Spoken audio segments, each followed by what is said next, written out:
Alors, du vin bio naît le plaisir.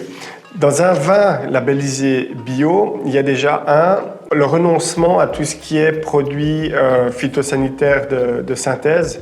On va travailler sur des produits qui sont plutôt naturels, que ce soit en vigne et en cave.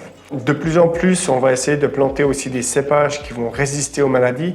Ça, c'est un trend général, mais qui, en tout cas pour moi, est assez important.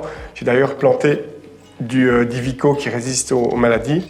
Une des dernières nouveautés sur le label Bio Suisse, c'est aller dans le but d'une réduction de notre émission de carbone jusqu'en 2040, donc comparé à aujourd'hui. Il y a plusieurs choses comme ça derrière le label Bio Suisse qui sont quand même très importantes.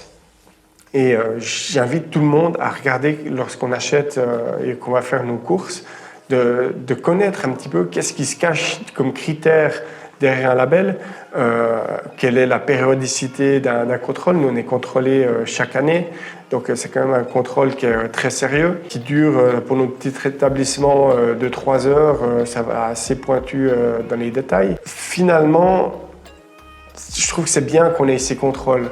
Un contrôle qui est appliqué, finalement, c'est une garantie pour le consommateur qui achète un produit. Eh ben oui, il peut avoir confiance en ce label.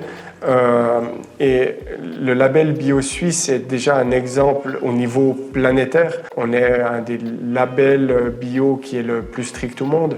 Donc, quand on boit un verre de vin bio suisse, c'est une garantie de qualité qui va être sain pour nous, le consommateur, et c'est un élément qui est important. D'ailleurs, je m'implique dans cette démarche de bio et qui est importante pour moi parce qu'elle fait du bien à l'environnement, à la nature, à l'homme, à la santé. Donc c'est vraiment quelque chose qui me tient à cœur.